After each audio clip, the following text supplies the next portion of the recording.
and I will now turn it over to Kim. Great, thank you, Marcy, and welcome everyone. It's so nice to see names on a screen this morning, even if they aren't faces yet. Hopefully we'll get you to maybe give us a peek and a smile every once in a while as we go through our conversation today. I am a recovering school counselor. I've been out of buildings now for almost 4.5 years, and so I'm used to not being connected directly, but it's so nice in this day and age of our new technological advancement in connecting online all the time to see you here. So thank you so much for being here. Just want to say welcome and thank you for making time to attend the Gear Up West conference. We know you have a lot on your plates, whether you are from Washington State or other states. We're all sort of in this same boat together, experiencing this storminess in our history. I want to just take a moment to acknowledge with all of you some of the many challenges that we are experiencing collectively as a community and as a country, between our civil unrest and the many centuries now of historic slavery and the impacts of racism on our country, knowing that those are having their own impacts in different communities across the country. And of course, as we are experiencing that movement together, we are also experiencing this global pandemic together. And our profession in education has been obviously gravely impacted, like many others that we are working within our community. So I just want to take a moment of silence to give you a chance to reflect for a moment on some of the many challenges we're experiencing, but also to think about what brought you here today in this place of hope and future forward thinking. So we'll take a moment to acknowledge that. And if any of our colleagues who identify as Black or African American or a person of color, would invite you, if you have any reflections, to put them in the chat and to speak first. And we'll give you that moment.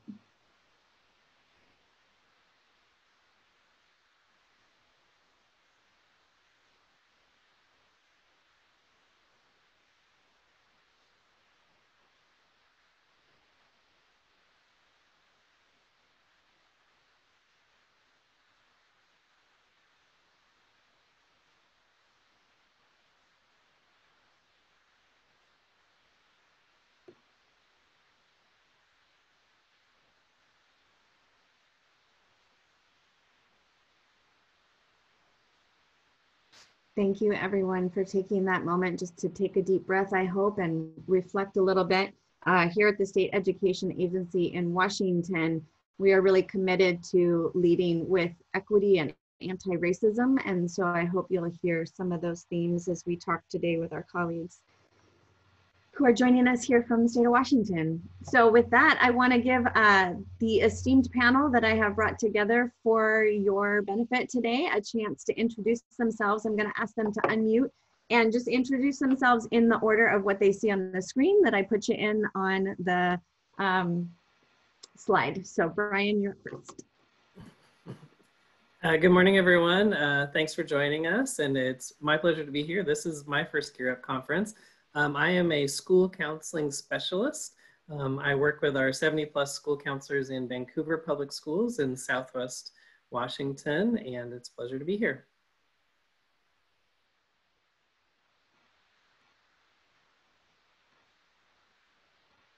Miss Lilia, you're muted. Hi, my name is Lilia Hueso. I'm a school counselor here in Moses Lake High School. I'm the ELL Migraine Title III school counselor. And it's also my first time here at an Gear Up conference. Good morning, I'm Sarah Pewitt. I'm the high school and beyond facilitator for Everett Public Schools. And that means I work with counselors and students and community and staff in grades 6 through 12 on anything and everything with college and career readiness. And this is probably my 5th Gear Up conference, attending either as a participant or a presenter or whatever. So I'm glad to be here. Great, thank you everyone. And again, my name is Kim Reykdal. I serve as the secondary school counseling supervising lead at the Office of Superintendent of Public Instruction here in Washington State. I was a 17-year high school counselor prior to coming to our state education agency. So The work that you all are doing with students is near and dear to my heart and an incredible passion for me. So I really appreciate our panel members for coming together to share with you some of the things that they have been building and doing and experiencing in their roles. And we are going to go ahead and move forward with a little bit of framing. And I love that we had Chan Hellman this morning as our keynote. I hope you all got a chance to listen to him speak. Some of the things we want to share with you today, obviously an acknowledgement of the incredible challenges that we are dealing with in trying to provide our public education, mostly through online or remote versions, although I know some of you are already back in buildings and working with students face to face. So I have to say I'm a little jealous about that, but I hope it's going well for you all. But really some of what we're going to talk about today is that hope for the future, and how do we provide students with the support and the guidance and the resources that they need to get them pointed in the direction that they want to go and something that's meaningful for them. So as we talk this morning, this is just Zoom life for us. I know many of you are used to this. Maybe it isn't always on a Zoom platform, but we Zoom from one meeting to the next all day long. And so I want to just remind you that obviously cameras are off for the most part. So if you need to step away and take care of yourself, please do that. But also I hope you'll give yourself that permission to stay engaged with us. It is hard to know our email inboxes are piling up as we're connecting with our colleagues. But I know I'm trying really hard to give myself that grace. I hope you will too. We're really going to try to focus on possibility creating opportunities. This was a framing that I heard from a keynote last month on anti-racism, to get away from problem solving to possibility creating, because when we problem solve, we are focused on problems and we want to focus on possibilities. Obviously, grace and patience are everyone's middle names these days. If you didn't have one, you now do, because this is the world we live in right now, is giving each other lots of grace and patience, whether it be with technical difficulties or with just life in general. And I just want to remind all of us that, you know, we don't purport to have all the answers, any of us on this panel, but we are here to share with you, to learn with you, to grow with you, and to provide what support we can from the experiences that we've been having here in the state of Washington. And then again, as Marcy also mentioned earlier, please use the chat to ask questions and make comments and woohoos as you hear great things that really resonate for you. We love that positive reinforcement, since we mostly aren't seeing those nonverbal cues from you face to face. So that would be fantastic.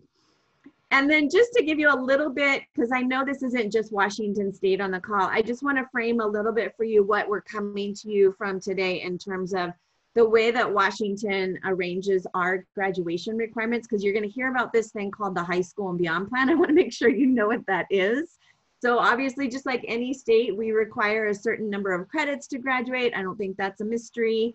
Our state recently delinked our graduation from the state assessment. So we no longer require students to pass the state assessment or a version of that as a way to prove they're ready to graduate. We've instead established 8 different graduation pathways, including the ASVAB for those heading into the military, lots more career and technical education opportunities for our students, and a whole myriad of college preparatory options that get them pointed in that right direction. But really trying to get away from that, you know, testing experience that was such a high stress for our students in terms of showing they're ready to do something else.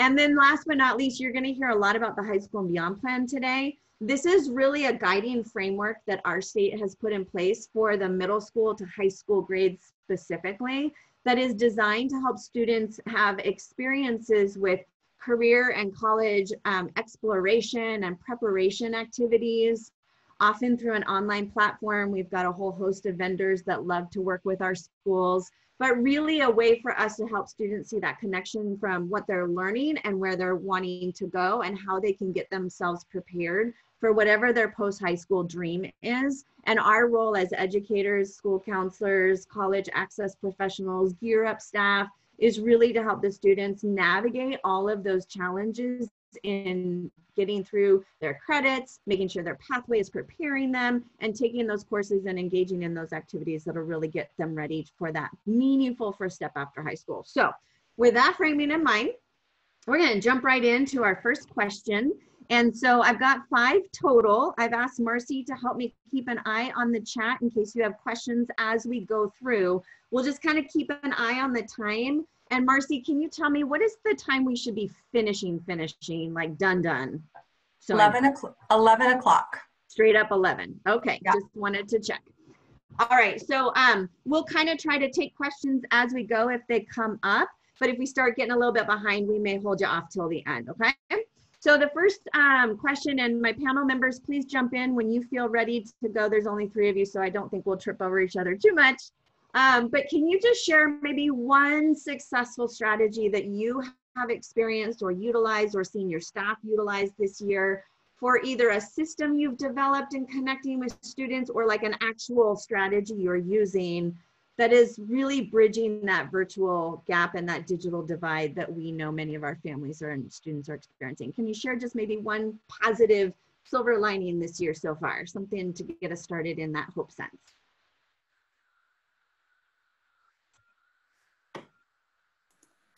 I can go first. I wrote down 3, Kim, so I'm already breaking your rules right off the bat, but I'll be really brief with them. So 3 things that I'm proud of our staff for doing. And again, I work at the district level, so I kind of have that level of seeing what my counselors are doing. But some things I'm seeing. So when we went into remote, our counselors adapted digital tools to reach students and families by text message, which is something we were playing with before we went to remote, but we really accelerated that with some of the digital tools. We used Google Voice, and then our district for a time purchased a software program called Ring Central. And the counselors reported to me unanimously that this is great. Our students are responding, our parents are responding, and for some of our students and families, that's a preferred method of communication. And we knew this before we went to remote, but because we were forced or pressured into adapting that strategy, it actually increased some of our communication, and so I hope to see that continue. Also, the counselors were reporting to me that they were using Google Translate to translate their English language into the preferred home language of the families. And I know folks that are translators would have opinions about this, and I do understand those opinions, but from a counselor's perspective, not to have to go through a translator and to reach their families directly, quickly, efficiently, they felt like that increased relationships. So that was something that was real positive for us. I'm also, and I know there's a lot terrible about our current situation, but I'm digging the flexibility. So in other words, with asynchronous videos, we can produce content that students can watch on their own time. You know, if they're working, raising families, these things were happening before we went into remote, but now students have flexibility of their time, flexibility in ways to demonstrate learning. So that's really been a positive. And then the last positive that I'm noticing is that we're seeing into people's homes and personal lives for a way that we never saw before. So we always talked about being human, personalizing learning with students, but now you're seeing my cat and what my kitchen looks like, and you're seeing me ride my bike talking about self-care on an asynchronous video. So it's really allowing us in a way that's never happened before to have a more personal connection with students because we're seeing into their homes and personal lives. So those are a couple things that come out for me. I'll add on to where Brian was going with those kind of virtual tools. I know that we've done a lot of the, mass, phone calls and emails, but one thing that's been particularly effective for one of our high schools is they immediately set up for each one of their counselors. They use like the calendar scheduling little software and put it in their signature. So, so often the counselors' inboxes just get flooded, and it's hard to even keep track. But then there's like 5 or 6 emails when you're trying to schedule an appointment versus, they had created videos so families knew how to schedule, and then they can just click on that line in their email signature and they can go ahead and schedule based on their own availability, which has been really helpful in streamlining that process and then helping the counselors kind of manage their calendar as well. They also did, because none of us are at the buildings, and now it kind of ebbs and flows depending on the day, like Brian said, with the flexibility. But since they're not at their desk all the time, one of the other things they used was Google Voice to set up those other virtual numbers so that it didn't go to their personal or their home phone, but to the Google Voice number that was tied to their district account. And so that way there was a phone number, there was a way to text or call or get a hold of the counselors as well. So that's been pretty effective.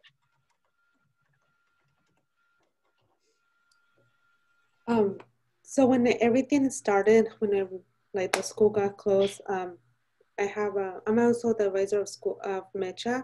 So the students were getting ready for a conference for EL and migrant for college information.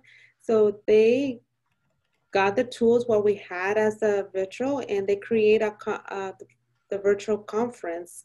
And for our EL and migrant students, we were a little bit nervous because we're like, technology is a big issue. We were not knowing if families will be able to connect, but they did. They connect, and they were able to Central Washington University, Big Bend, and Columbia, the Columbia Community College here in Pasco were able to ask and answer those questions. So that was a creative. Another strategy that I'm using this year is connecting peer mentoring students between the classes. So I noticed that, the students understands really well the Google Classroom and everything. So I connected with a student that needs help on that, and they teaching themselves, tutoring themselves. So that's another thing and some strategies that I'm using.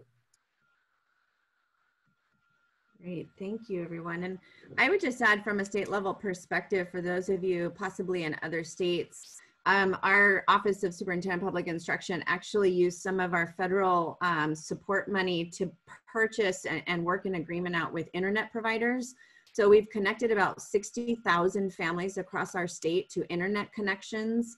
And we have about another 50,000 connections and hotspots that we're getting ready to distribute, as well as having distributed 90,000 devices to school districts that were short in their technology. So there are resources out there from the federal level that maybe could be helping in your state. Might be something worth connecting with your own state agency to see if they have any of those resources if you're still struggling in those areas. We've got a lot of remote school districts that, it's really hard for them to get that internet access right now. So thank you for sharing those great strategies. It's really nice to see all these different ideas coming out. So I appreciate that.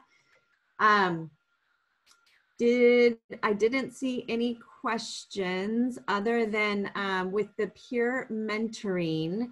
Are there any legal or ethical concerns that your district has been wrestling with? And then is there staff supervision required for those mentoring connections?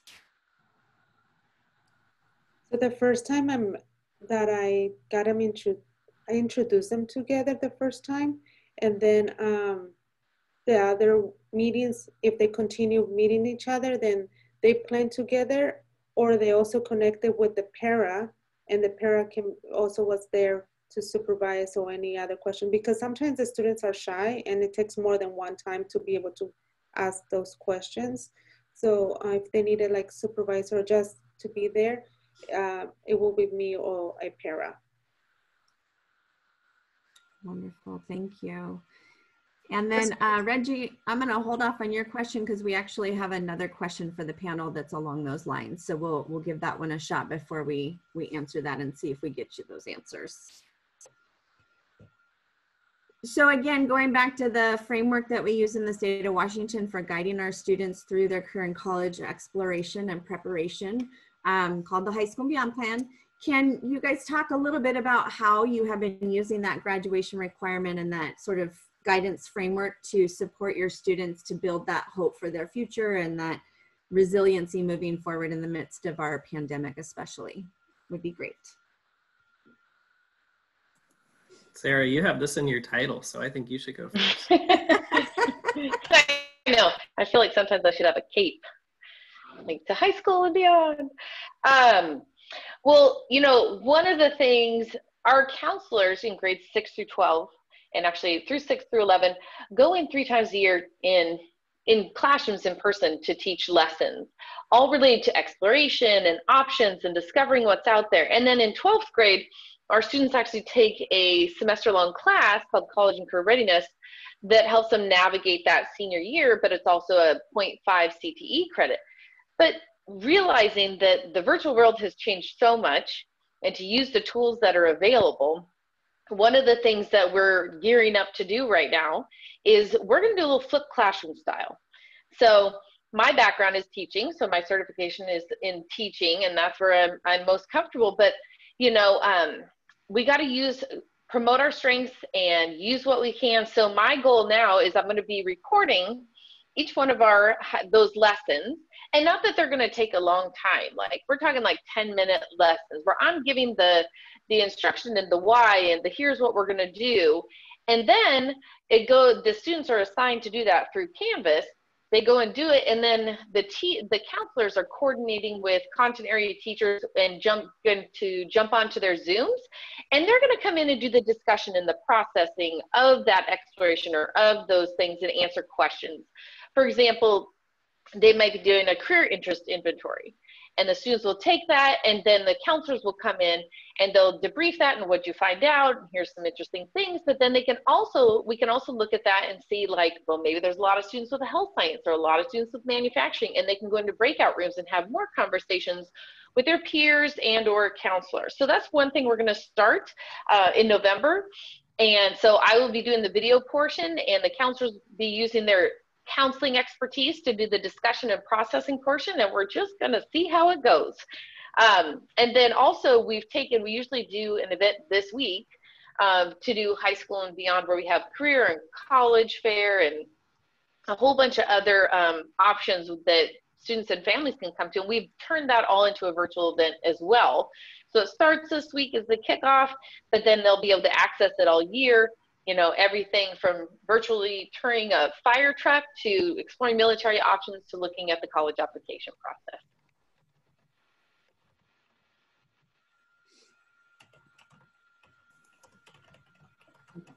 I can take the next one. So yeah, I mean, just to add to what Sarah has said, when I was a school counselor and I taught these lessons that Sarah's referring to, I was always shocked that the students didn't love the lessons. I thought, what could be more exciting than talking about you and what you want to do and hope and opportunity and choices you get to make. And I found it was hard sometimes to create engagement. And especially when we went into remote, we had to take a look at our digital tools. So someone in the chat asked about what template we use, and there is a template, but most of the districts, I believe, use a digital tool provided by a vendor.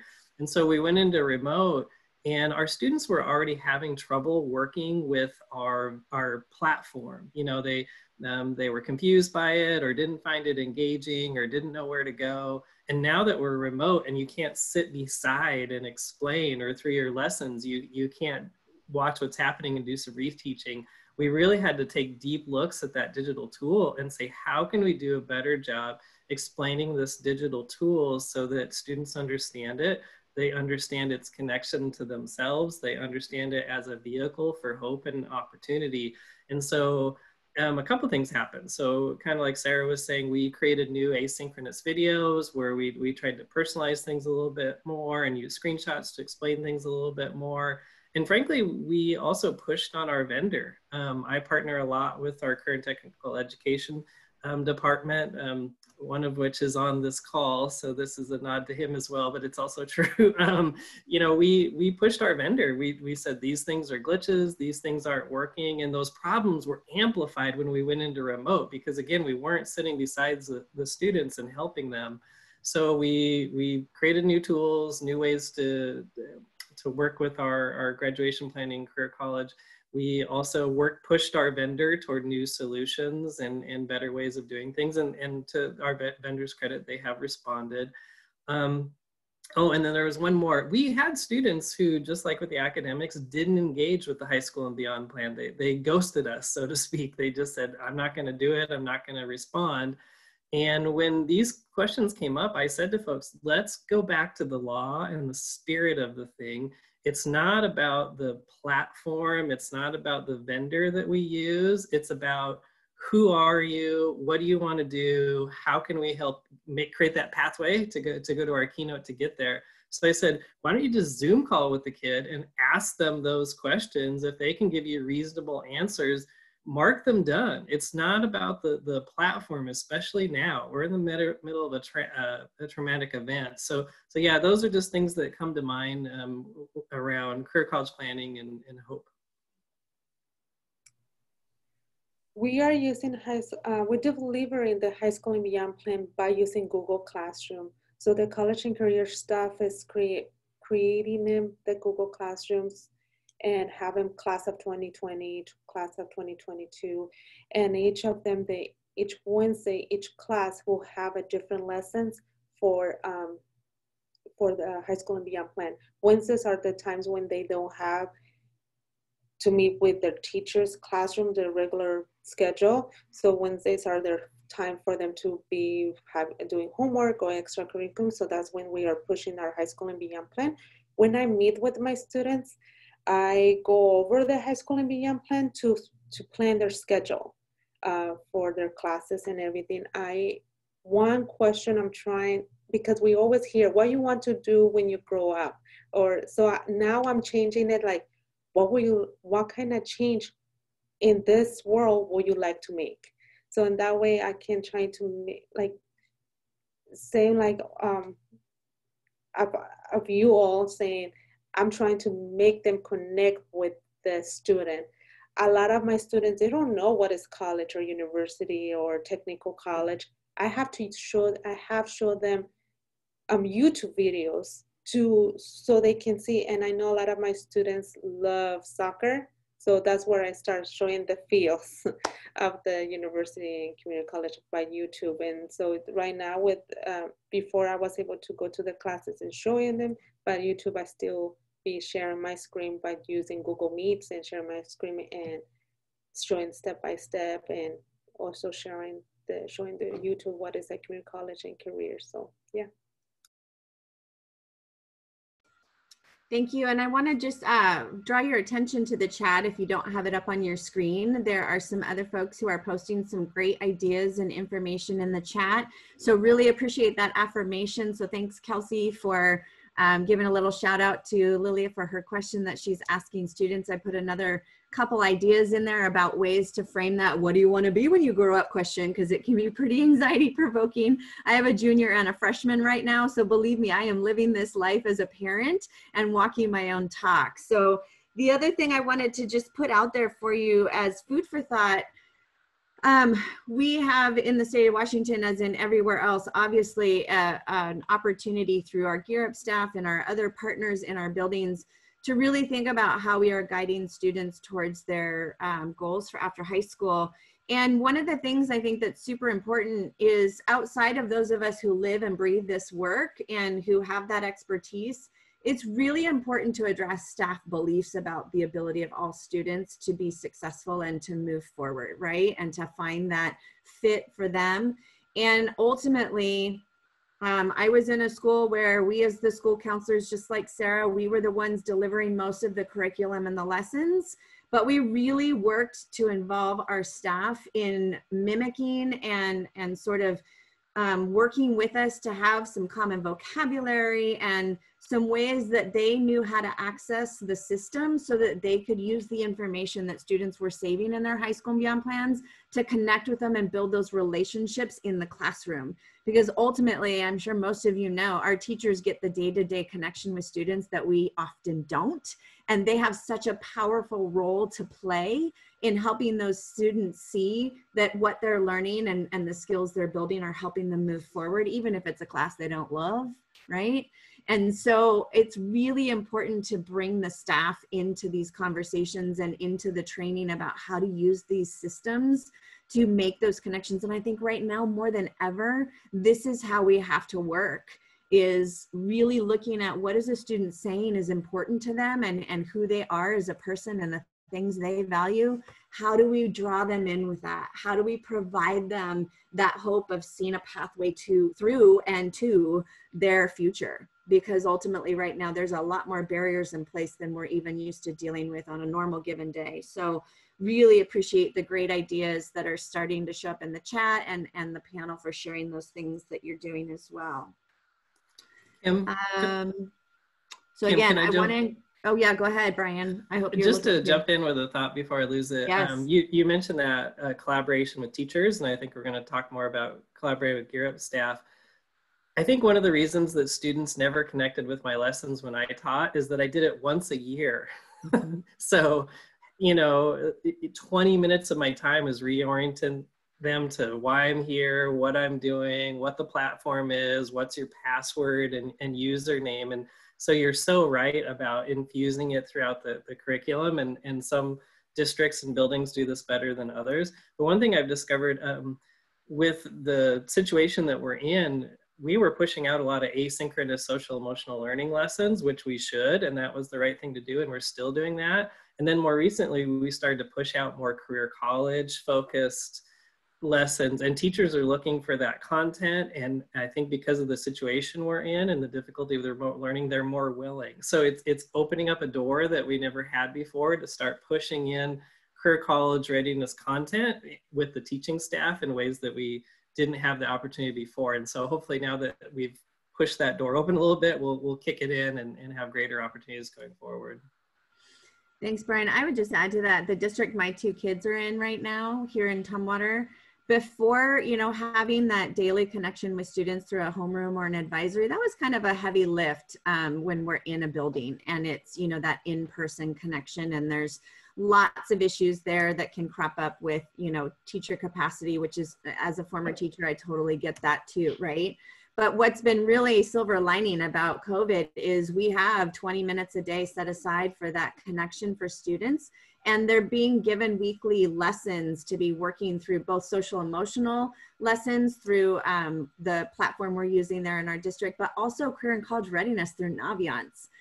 That's a platform that's fairly common here in the state of Washington. And so they get these lessons every week, and it's been really cool for me, since this is my day job, to be like, hey, open up your Naviance. Let's take a look at what you're doing, because this is your high school and beyond plan. And so providing that structure was not possible in the in-person. They had things twice a week. We've actually grown in our daily connection in attempts to make those relationships with students because of COVID. So to Brian's point earlier about things that we hope stick from this experience when we get back to whatever our new normal is going to look like, this is one thing I hope sticks in my district, because it's been really a nice thing. Reggie had a question about, has Yes. there been conversations around how culture impacts engagement with the high school and beyond plan? So Reggie, you teed up our next question, I think, pretty well. So I think it's fairly connected to what we were gonna ask our panel to share out next.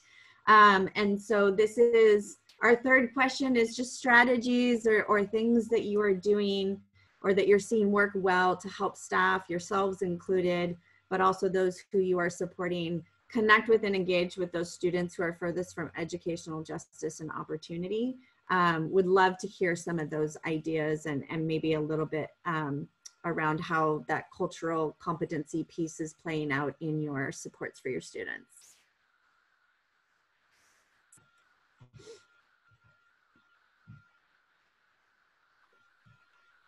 Well, I don't know if I have, I'm just going to tell you what we've tried, but one of the things in general that I have found in my own experience working with students, because I go out to all the high schools and middle schools in our district too, connection. We've got to have that personal connection. And how do we say, I'm here, I can connect you with other resources or things like that, unless we first connect with them. So I think in all the work that I do, and I see Gear Up staff and our career specialists and everything like that, is trying to first start with that connection piece and connecting with families and students, because I feel that if students have that connection, and that's what I saw in the springtime as we were thrown into the virtual, is the teachers and the people who seem to have the most students engaged were the ones that had a good connection prior. So then how do you create that initially in that virtual? And I've seen it, I've been in a lot of different Zoom classrooms, so I've seen it done better than others, but you can exude the willingness to want to help and listen and be there, and that social emotional piece. But also I've really found other, some teachers doing things like, I had one teacher sending happy mail. She kind of picks one thing a month. And this is obviously just like a classroom, but she sends happy mail and literally snail mail to the kids, you know, that might include like a quote or a saying or something that she noticed, or thank you for engagement, just something that gives them some real positive feedback. Another teacher was talking to me last year about the fact that, you know, when students weren't engaging, she actually just picked up the phone and called them and started calling every single person. And it does take time, but again, because you're making that connection, you're more likely to get the engagement. So it's a lot of front loading, but you're going to get more engagement on the back end too. And then also just, you know, schools doing like school-wide postcards and other phone calls. And also we tried something this year with our, where the lunches are distributed, talked about putting flyers and information and little notes in the lunches that are distributed out to students and families. And it's not just one thing, it's just a lot of different things. But I know in my own work, the more that I can get in different classrooms or meetings or work with students and families, although virtually, if I can share my information, how I can help and give that, I've had way more people than I thought reach back out to me. And as much as, you know, I would love, there's not enough minutes in the day to help every single person, but I will help every single person that contacts me as much as possible. And that in itself has had a snowball effect, which has been really, really beneficial, because that was my big worry. So I think there's lots of different things, but I would say for me, it's got to, somehow we have to exude that personal connection, that we're here and available, because that is the thread that kind of ties it all together. Yeah, Reggie, I appreciate the question. I'm still reflecting on it. I think we could do a better job. A lot of dead air isn't very helpful on a Zoom panel like this, so I'm going to leap in and be vulnerable.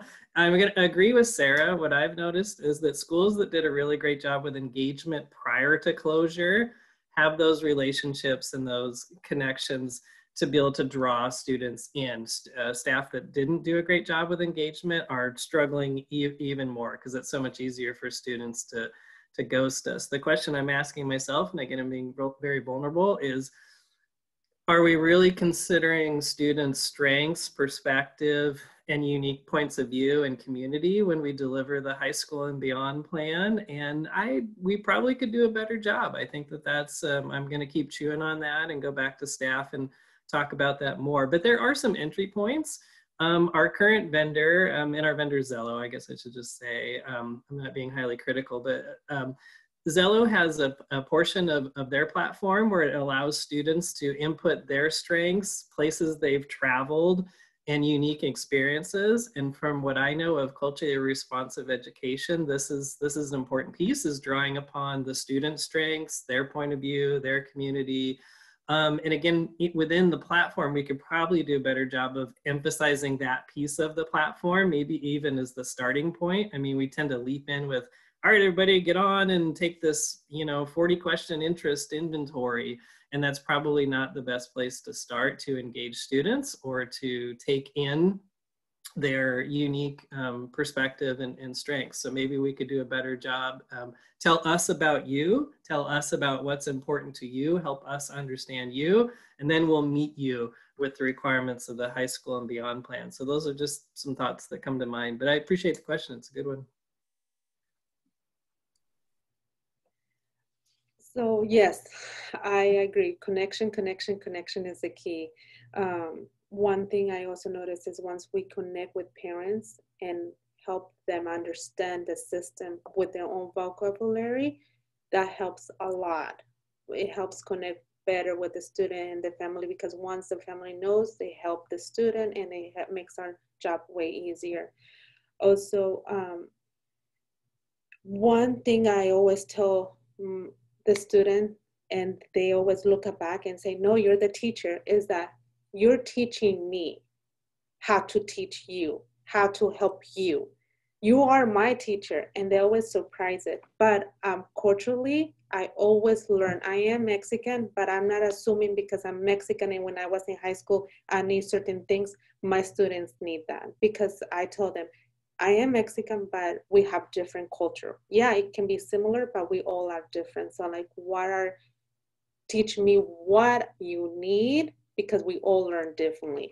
So that's something that I always tell them, and they always, their eyes open. And I also tell the parents, I'm learning with you how to help you. So that's one thing I do a lot. Can I jump in with one more thought? We were just looking at our senior exit survey, and this happens every year, but every year our students tell us they want to go to four-year college. Like the vast majority tell us they want to go to four-year college. But then when you actually track back the data, that's not what's really happening. And so I've continually wondered, are they telling us what we think we want to hear from our own perspective? Or is there a gap between that hope, that pathway, to get there? So what's happening there? So I really think there are some good conversations to have around prejudice assumptions about, certain career college pathways, and we don't often get into those really hard conversations. I mean, that data has been like that for years, and we so rarely dig in and say, why is that happening? And how can we do a better job with that, and really, just tackle that and address that. And if there are biased assumptions and leanings within our career college planning system that need to be addressed. And actually, I don't mind being vulnerable. Another piece, when you look at, every district's like this, but when you look at your percentage of students that are taking those dual credit classes, when you take a look at your percentage of taking the honors classes, you know what's happening there. But how often are we digging in to have the really hard conversations about, all right, what's it going to take to make some real change, rather than just admiring our awful data? I would agree with that. One of the things, my mantra is when I'm working in any classroom, seniors down to sixth graders, is I usually start with, let's reframe that word college. I said, college is that word that a lot of adults like to use because they're trying to ask you, so it's the same kind of question as, what do you want to be when you grow up? Like that's what we've heard. They're trying to connect with these kids, but it's really creating more anxiety. And so I said, reframe college. I said, when an adult or someone asks you about that, what they're saying is, what's your plan? What do you think you want to do next? And I said, start from what you think you want to do, and let us help you work backwards. So it's really what is happening in that post-secondary, and then we talk about all the different options. And I also work with students and say, it's not just one. Everybody has a lot of choices, and especially right now, we need options. And so trying to give that leeway for them to explore lots of different pathways, because I said, think about when you used to go to school. And if you ride the bus or you drive or you walk or whatever, think of all the different paths you could take, all the different routes you could take to get to the same point by the time school starts. And I said, that's the way we need to look at this when we're looking at the future. Is like, okay, here's kind of what I think I'm going to do. How could I find 3 different ways to go there? Because in the end, we have to have options. So just trying to help them connect with the options and the choices of what we want to do in the future is what we're trying to help you navigate and find ways to do. Great questions from the chat here. So thank you guys for taking on some additional space there. I put a couple of documents in the chat for anyone who might be interested. The first one's pretty long. It's more of our overall guidance in the state of Washington on how to support our multilingual and English language students. And so I know this isn't necessarily the only way in which I think you were asking about cultural connections, but this is one place we have some resource. The one that is a bit shorter and maybe more relevant for our current situation is some of the best practices that we compiled for using technology with multilingual families, since that is our primary mode of communication and connection right now. And then I just wanted to point out, Natalie had asked me about how we were using social emotional learning, and I put a resource in the chat from Generation Wellness. I wanted to just say that one of the things that our district did, where my kids are, is we brought together a whole work group that included community members and parents and family and students, as well as staff, to really look at what are the ways we can best support our students as they're experiencing this, and also support our families, right? because many of them are experiencing incredible challenges right now with trying to do school and work, or trying to do school and not having work, and really struggling financially. So many different layers of this for you all. And ultimately, what we're really trying to make sure we're thinking about in this context of this conversation is how can we keep those students focused on their future, and that hope piece around keeping them moving forward. It's been something that has been a struggle in my own household. My junior is really having a hard time with one of his online learning classes. He's failing for the first time ever. And so we're having really hard conversations with him about the importance of engaging in what he's being given as his opportunity right now, but also looking for other options that he might be able to access that could be a better fit in this moment. Because ultimately, I don't know about y'all, but colleges aren't going anywhere. They're struggling without our students. And so we want to make sure we continue putting those opportunities in front of them and pushing them towards them. But I think we also got to remember their mental health is way more important right now. And they're not going to lose the access to their education if they're struggling in this moment. So it's really quite the balancing act and quite the challenge, I know.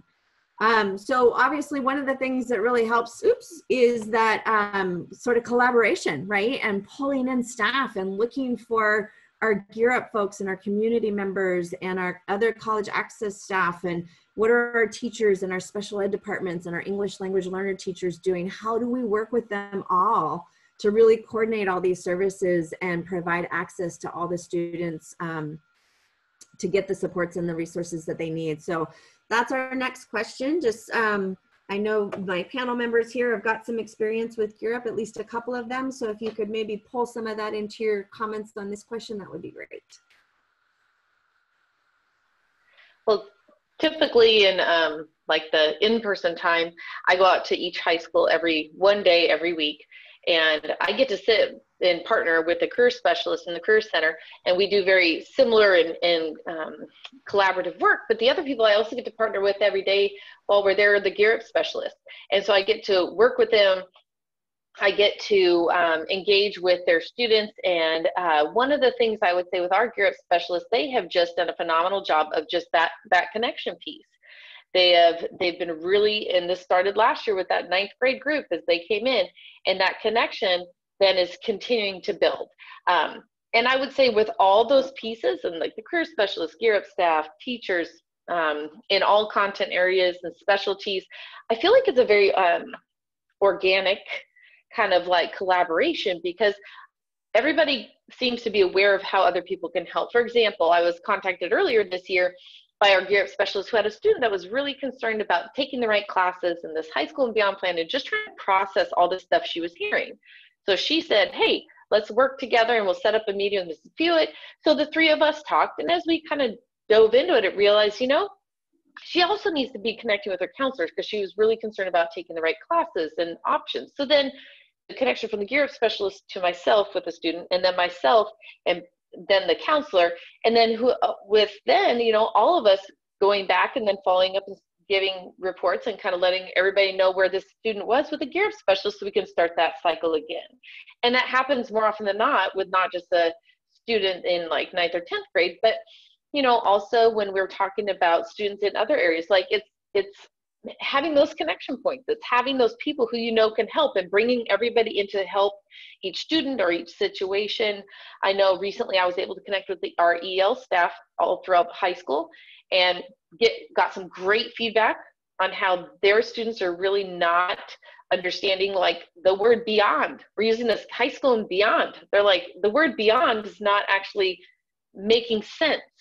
So how do we reframe how we communicate? You know, we want to help you with what you want to do next. And then now we have a partnership where we're going to redo some of our curriculums and lessons and go in. And it's just a great partnership that I feel like is not like scripted all the time. It's like, how can we use all these partners to help everybody get to the next step?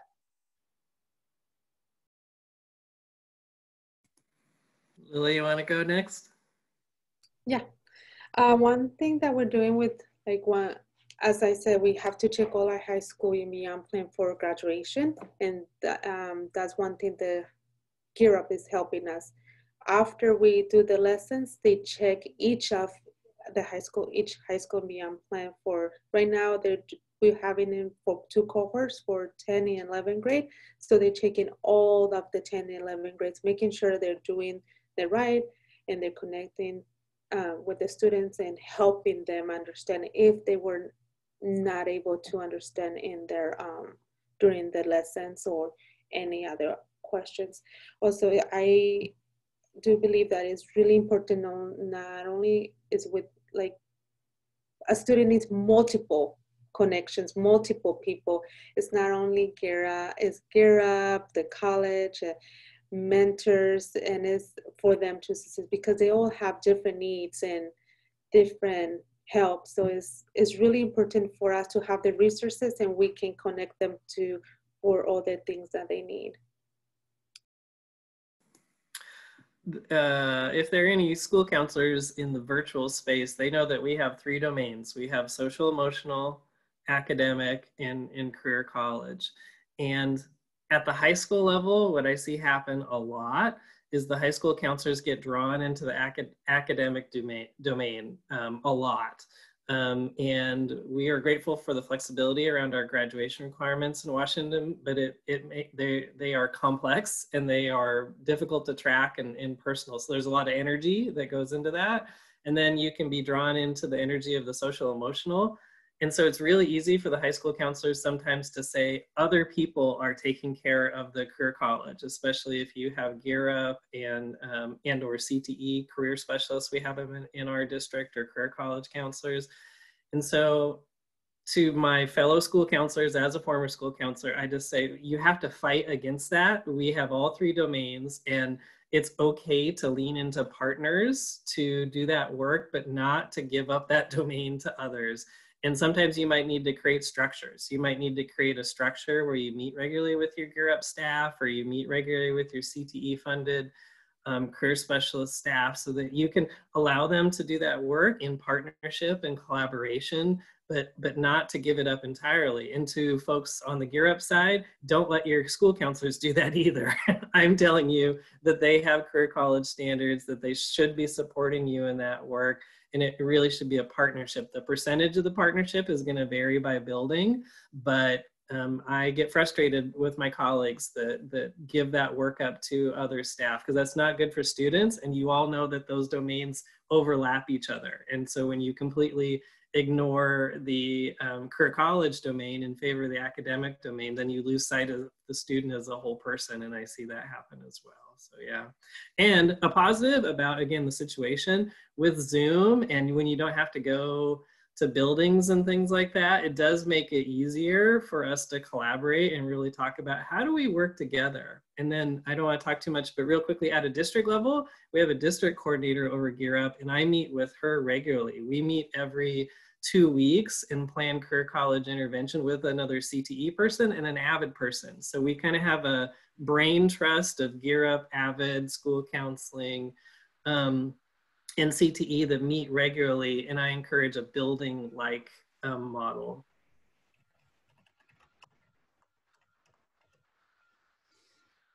All right, thanks, Brian. I wanted to just add something that I'm putting in the chat for you. One of the things that's fairly new for our high school and beyond plan is an expectation that students with disabilities who have an IEP transition plan also have a high school and beyond plan that is in alignment with that document.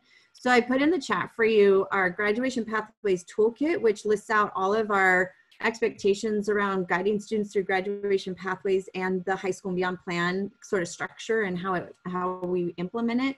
And then the other resource is a webpage on our website at OSPI that has all the resources around aligning IEP transition plans with high school and beyond plans. We're working on creating some exemplars right now that we'll be able to post hopefully by the end of this month, just as another way of really focusing on inclusion and our assurance that we are equitably meeting the needs of all of our students in supporting their career and college readiness. So our last question, and this is really sort of, I think, hope for us as educators and as staff, as we look forward to the future and know that we're not probably getting out of this situation anytime in the real near future, but someday. So really hope for us in terms of looking at what is something that you've had to do differently because of COVID. And I know, Brian, you already mentioned at least one thing that I heard, but something you think we should keep doing that's really actually been a better support or service than we were providing previously because we have some different ways of going about our business. So if you could share out one quick thing, we've got less than 5 minutes, so want to make sure we have a chance to wrap up. Well, a couple things. One is I feel like before in person, I could only get to certain spots, like Brian said, the travel time, whereas now being able to Zoom, I mean, where I might be sitting at one school, I could be in 3 different classrooms or 5 different meetings in another school in one day. And then I've been doing monthly webinars for our seniors and families and posting them on our website for recording. So where we would host these evenings or financial aid talks or anything like that, now I can also just not host it and we can answer questions, but we can then post that for other families to do it when it's more convenient for them. Awesome, thank you. I already mentioned a couple of mine, as Kim said, but we didn't spend a lot of time talking about parents, guardians, and so I'll throw that in there. And someone threw it in the chat. Thank you, Alicia. Yeah, because students are home with their families and we rely on their families more to hold them accountable for engaging in school and career college readiness, connecting with families. And again, we were worried about this before we went to remote, but now we've accelerated and changed some of our strategies. And so I hope that we continue to offer families flexible ways to engage and connect with us. Like Lilia gave me a brilliant idea. We used to have these conferences after school because it was convenient for the teachers, but it may not be convenient for your work schedule depending on who you are. So what if we started Zooming? You know, so again, more opportunities to connect with our families. Yeah, mine will be Google Meets. That's one thing that we use in the school. Sometimes we use Zoom, but one thing we're using a lot is Google Meet. So I would like to continue having the Google Meet with my students because it's just easy for me to share my screen and tell him step by step, okay, now you share me your screen. And I don't know, it's a push button kind of thing. And you connect with the family and the mom is there if she has questions. If they're not, they can also let me know later and I can like meet with them or talk to them, but it's more a face-to-face kind of in a screen, but still I feel the connection still. Awesome, and I'm seeing a lot of advocacy in the chat for the in-person home visits that have become a little bit more of a norm maybe than they were before when we were in person, and certainly that outreach to our families has been a critical part of the way in which we are trying to communicate in this current situation. So thank you for those ideas and for those of you who put so many wonderful things in the chat. I hope you all have had a chance to look at that. We have time maybe for one last burning question. If anybody has one and you want to just unmute and go for it, we'd love to hear another voice, or you can put it in the chat. Just say we just got the notice that we have 60 seconds left, and so we will be moved automatically back to the ballroom. So I'm going to stop recording now and just say thank you to the panel. You guys did a great job, and thank you to everyone who contributed in the chat. We really appreciate your comments and questions. Kim, thank you.